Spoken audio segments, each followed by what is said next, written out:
Përshëndetje, atëherë në këtë video do ju tregoj disa raste kur duhet futemi sell duke u bazuar në price action dhe përveç dy rasteve që ju tregova më përpara, do ju tregoj dhe një rast tjetër. Pra rasti I parë ishte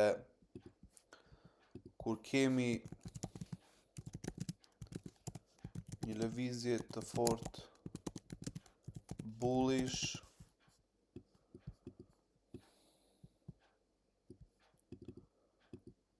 më pas kemi një wick ose bisht, kemi një qiri bearish. Ky ishte rasti I parë që na indikonte ne bazuar në price action se mund të futemi sell dhe çmimi do të bjerë. Rasti I dytë ishte kemi një qiri të fortë bullish, kemi një lëvizje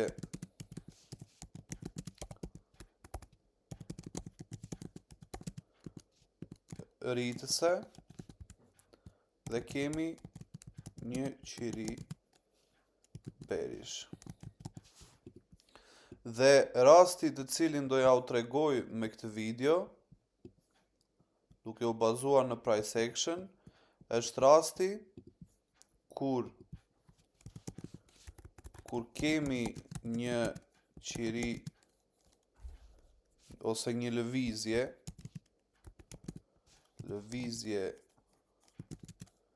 bullish, më pas kemi një manipulim dhe kemi një lëvizje, kemi një qiri bearish. Si ta kuptojmë këtë rast? Atëherë marrim një zonë supply, është kjo zona këtu. Kemi një lëvizje qirinsh bullish.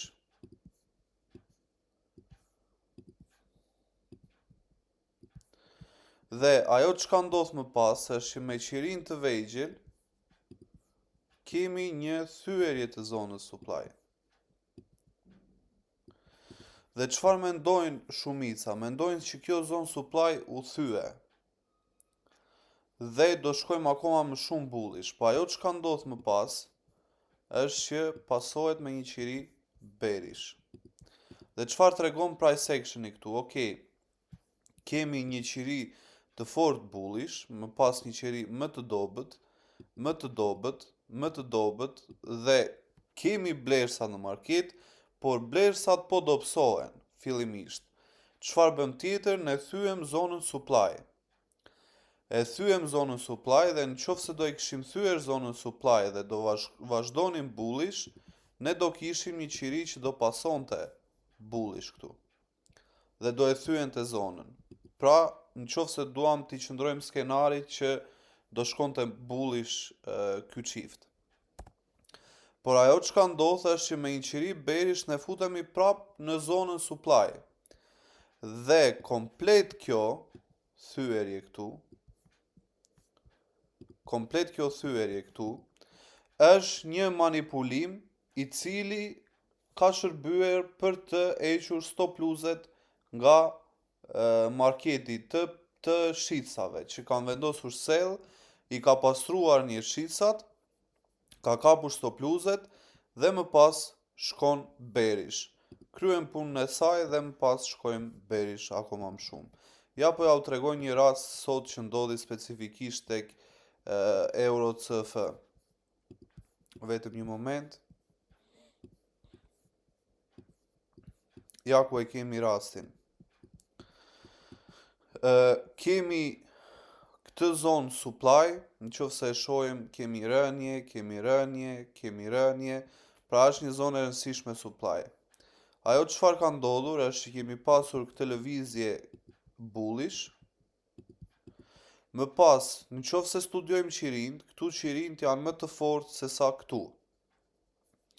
Dhe nëse studiojmë qirin, lëvizjen, këtu s'kemi pasur asnjë qiri berish. Ndërsa sa po ja afrohemi zonës supply, kemi qirim berish. Dhe çfarë ka ndodhur? Kemi pasur një thyerje të zonës supply dhe më pas futemi përsëri me një qiri berish në brenda zonës. Kjo tregon që komplet kjo thyerje këtu është një manipulim dhe kemi mbyllur ciklin e lëvizjes bullish. Tani do shkojmë berish sepse stop loss-et që kanë qenë sipër kësaj zone janë kapur dhe çdo gjë është kryer, domethënë në market. Kështu që këtu do ishte një pozicion shumë i mirë për sell, unë e kam kapur sot dhe në live stream që e kam bërë. Kështu që ky është një rast që na tregon se edhe në momentin që do ishte tamam thyerje, do kishim qirin që do vazhdonin bullish dhe do vazhdonin. Por çfarë ndodhi është që ngjeci këtu dhe patëm një qiri berish që u fut përsëri brenda zonës. Kjo është një lloj tjetër skenari se kur mund të futemi sell duke u bazuar në price action. Pra, kemi 3 mënyra se si mund të futemi sell duke u bazuar në price action, por nuk është e thënë që duhet të bazoheni vetëm në price action. Price action përdoreni si gjë plus, si gjë logjike për të përforcuar një setup që ju ndërtoni. Shkojmë tani, shpjegojmë dhe pjesën se kur duhet futemi buy.